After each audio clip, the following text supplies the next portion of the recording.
오창익의 뉴스 공감 유튜브를 통해 보내드리는 방과후 수업입니다.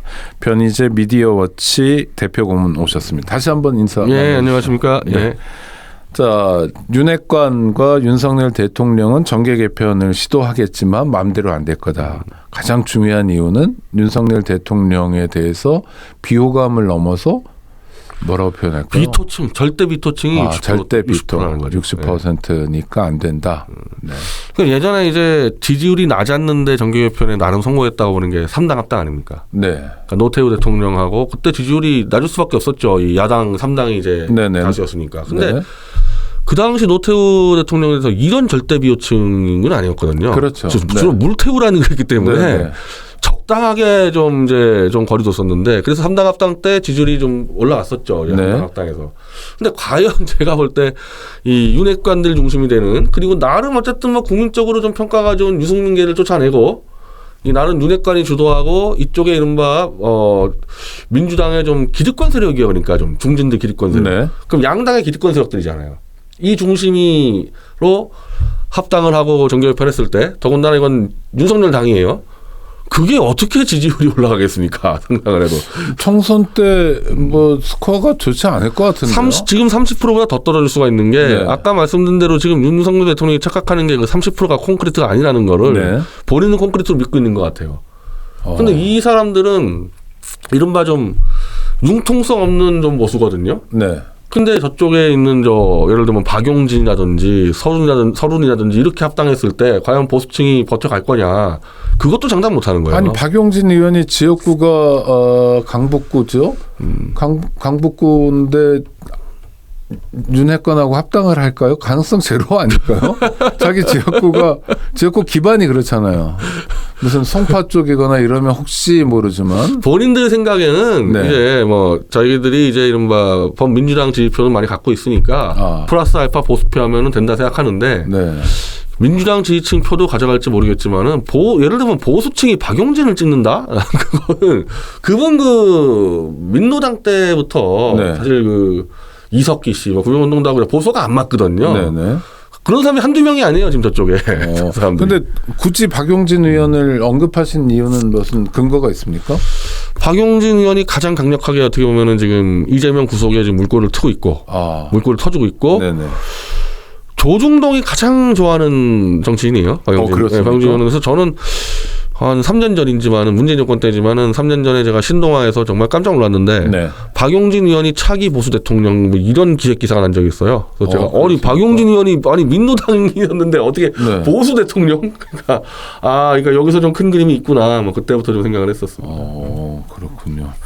뭐 하여튼 뭐 역동적으로 움직이는 한국 정치니까 한번 지켜보도록 하고요. 이재명 대표 같은 사람은 글쎄요, 뭐 언론을 통해서만 우리가 보니까 약간 위축된 것 같기도 하고 그런데 자기 활로를 어떻게 찾아야 됩니까? 일단은 바로 언론이 그런데 네. 중앙일보에서 제가 두 편의 기사를 정말 깜짝 놀란 기사들이 나갔는데 네. 하나는 이제 우울증에 걸렸다고. 그래요? 그리고 하나는 체중이 10kg 감량됐다. 네. 체중 10kg 정도면 이재명 대표의 키나 이런 거 볼 때 확 눈에 띌 텐데요.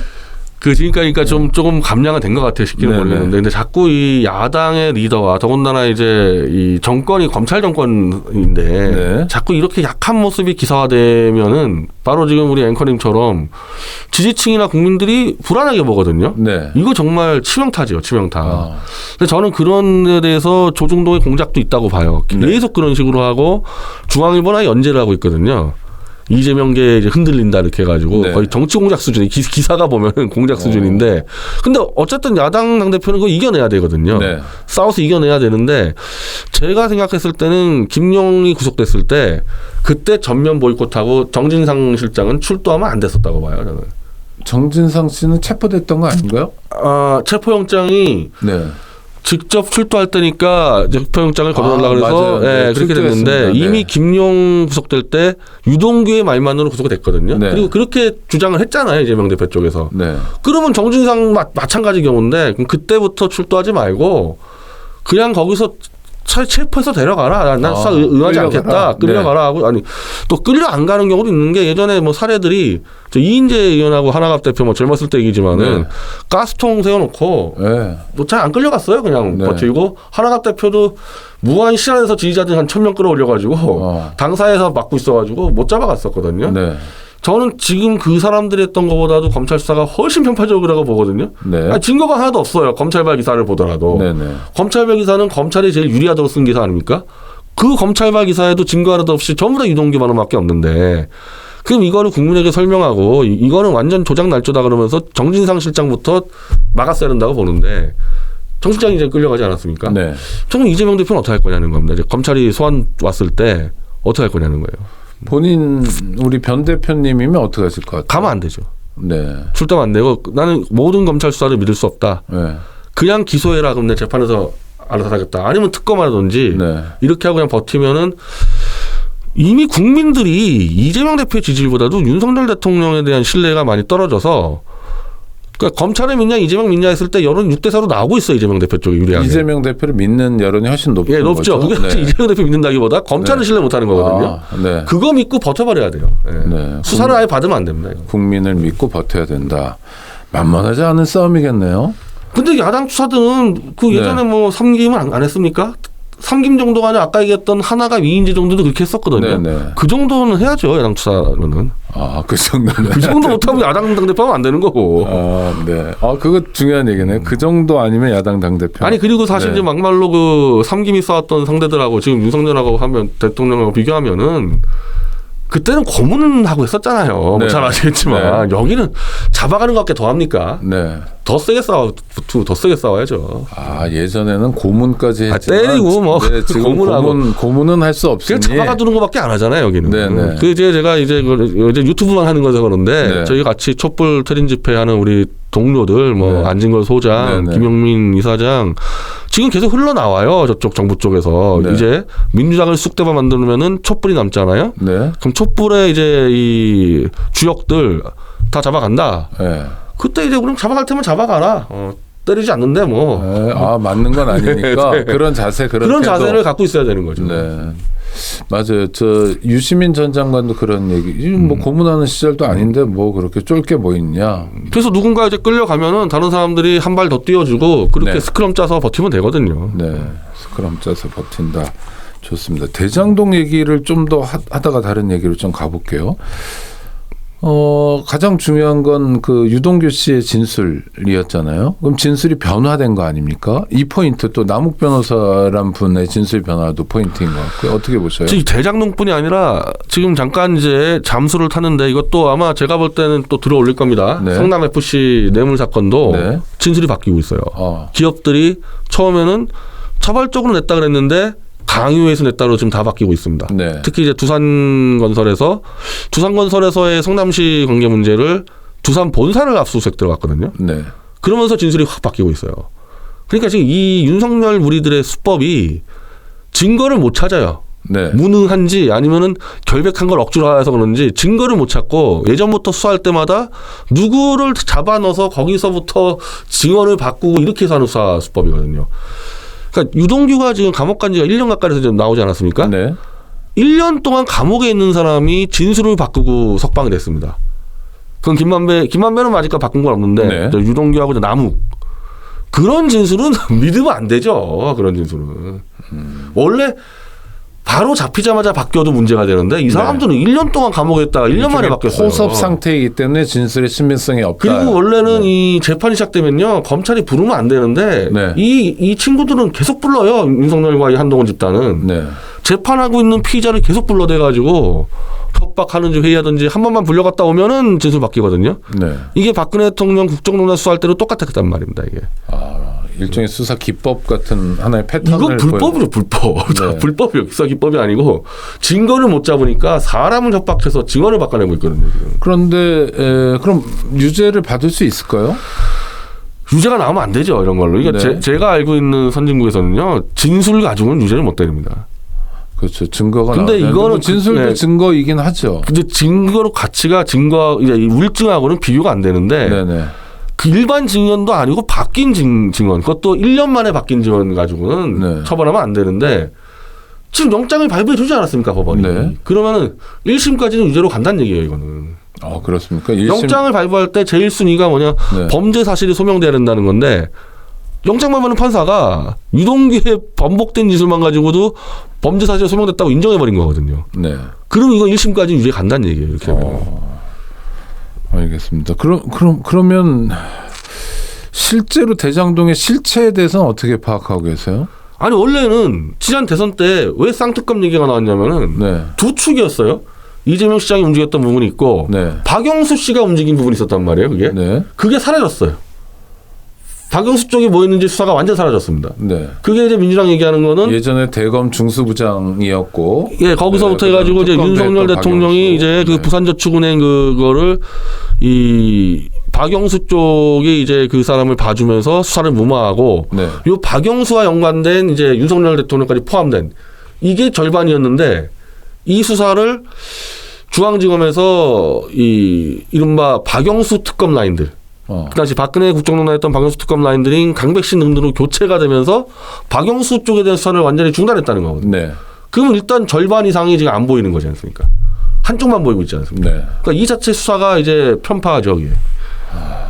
근데 이게 윤석열 대통령 시기에 이런 편파적인 수사는 계속 반복될 것 너무 같은데요? 당당하게 편파를 하고 있거든요. 너무 당당한 편파. 네, 아무런 그냥 거리낌 없이 막 편파서 막 들어가고 지금 저 윤석열 대통령 장모 쪽 친인척 다 무죄 불기소나고 있지 않습니까? 네.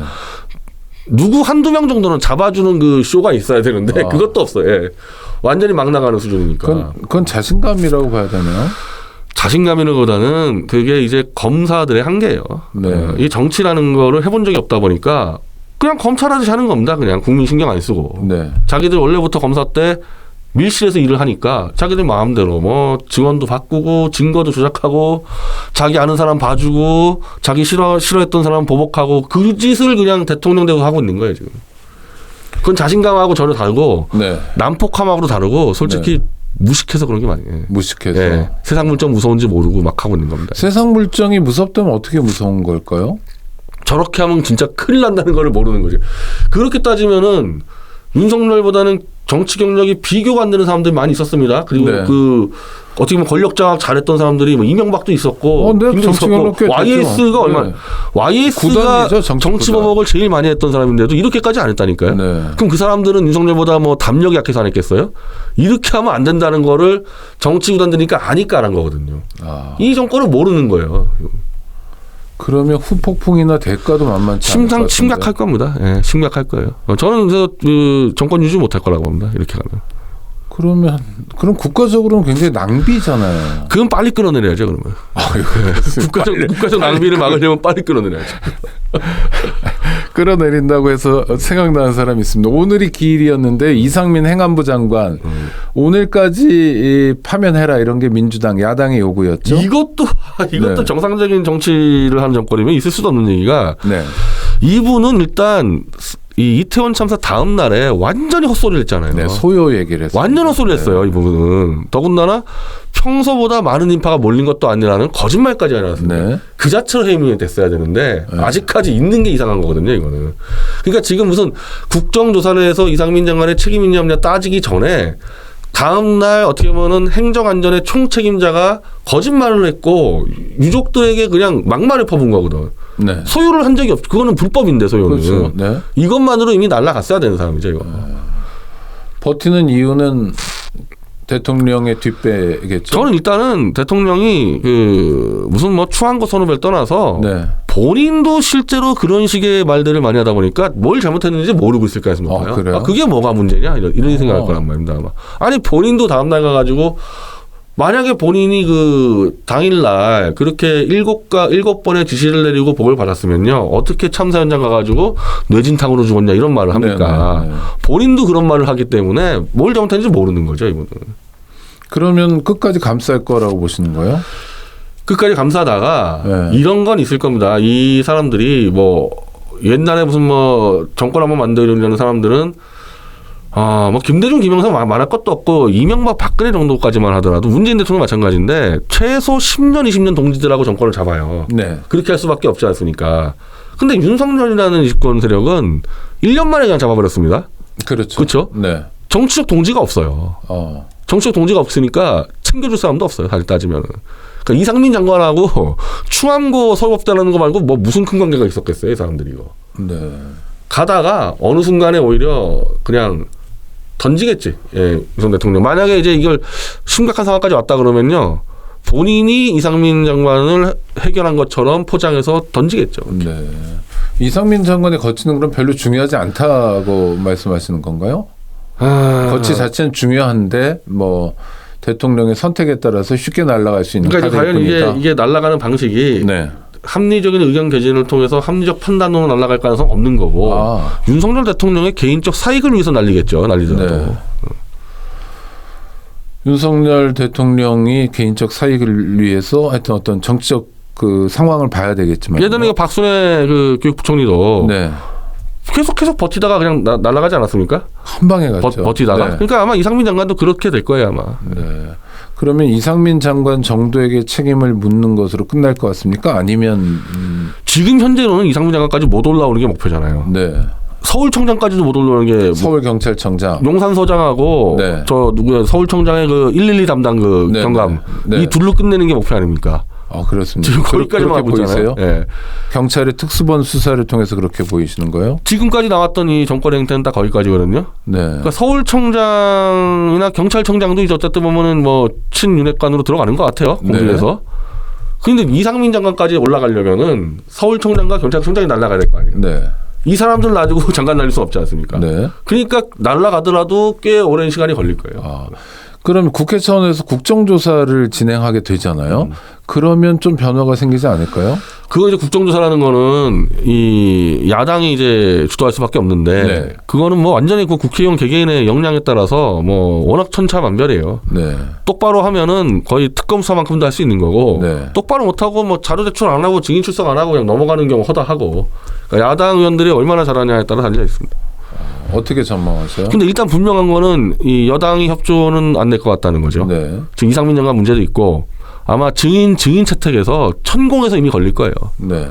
무조건 야당은 천공 데려나오겠다는 거잖아요. 네. 천공 협의해 주겠습니까? 그러면 이제 여당은 이탈하는 거죠. 그래서 여당이 이탈한 상태에서는 이탈을 하더라도 야당이 숫자가 되니까 증인 채택해가지고 네, 뭐 국정조사를 진행할 수는 있잖아요. 여당 이제 원래 야당이 단독 통과하려다가 여당하고 합의한 이유가 네. 국정조사에 지금 불러낼 사람들이 전부 다 친정부 인사들이니까 그렇죠. 네. 여당이 협조해야지 좀 쉽게 이제 증인이 오는데 여당이 빠지잖아요. 네. 증인 채택이 돼도 이제 안 나오겠죠, 이 사람들. 그런데 여기서 좀 읽고 싶은 중요한 코드가 하나가 윤핵관들의 태도인데요. 국정조사 표결할 때 윤핵관 4명 중에 2명은 반대, 2명은 기권했잖아요. 이건 어떤 메시지라고 보세요? 그 윤석열 대통령의 그 내심을 보여준 거죠. 네. 그거는 진짜 만약에 이게 윤 대통령의 동의 사안이라고 했으면요. 윤핵관들이 앞장서가지고 표결했어야죠. 네. 근데 주호영 원내대표가 대통령 제갈 받았다는데 대검으로 뭐 대검이 포함되니까 갑자기 판을 엎어버리고 네. 그것도 무슨 초선 의원이 한 명이 엎어버리고 그 다음에 윤핵관들이 이탈하는 거 보면은 윤 대통령이 이거 받기 싫었던 거잖아요. 네. 억지로 받았기 때문에 이상민 장관 핑계를 대든 천공을 핑계를 대든 결국 판을 깰 거라는 어차피 이거는.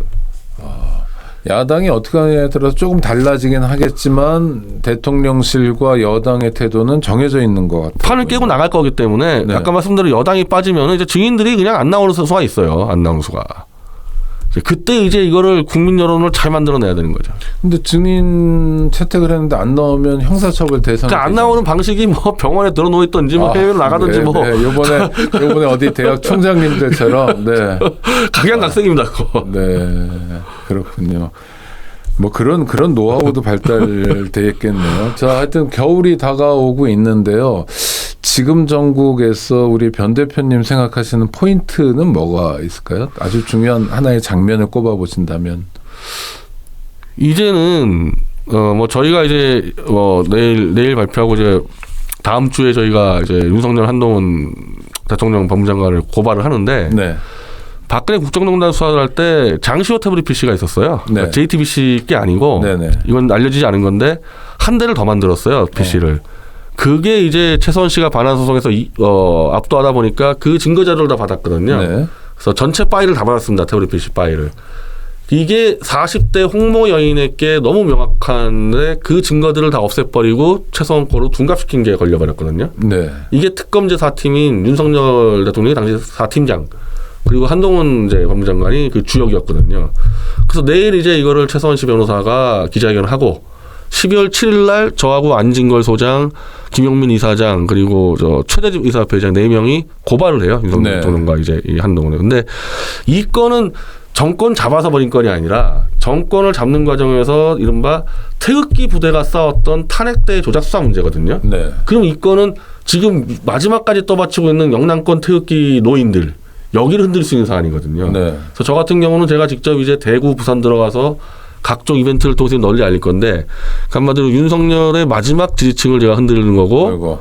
그리고 이제 아까 말한 대로 이재명 대표 구속 과정에서 엄청난 무리수가 벌어질 거거든요. 네. 그때 이제 한 60%가 가까이 되는 윤석열 비토, 절대 비토층이 아마 폭발할 수가 있을 겁니다. 문재인 전 대통령에 대한 수사도 진행될 거라고 보세요? 거기까지 가지 못할 것 같아요. 예. 아, 그 전에 네. 사단이 그 전에 나기 때문에. 유지가 안 될 거예요, 대우가 아마. 알겠습니다. 변희재 대표님과의 인터뷰 뭐 시간이 금방 가네요. 하여튼 큰 난리 없이 좀 우리의 삶, 뭐 평온한 삶이랄까 이런 게 좀 유지됐으면 좋겠는데 그러기 위해서는 넘어야 될 산들이 있는. 지금 이태원 참사가 이제 바로 네. 보여준 거거든요. 네. 이거 잘못하면은 진짜 길 가다가 죽는 사태가 벌어지니까 네. 이게 그게 재발 안 한다는 누가 보장할 수 있겠습니까 지금 이걸. 그렇죠. 지금 상황에서 이태원 참사가 마지막 사건이다라고 자신 있게 이야기할 수가 없죠. 네, 알겠습니다. 인터뷰 응해 주셔서 감사하고요. 다음에 또 뵙도록 하겠습니다. 예, 감사합니다.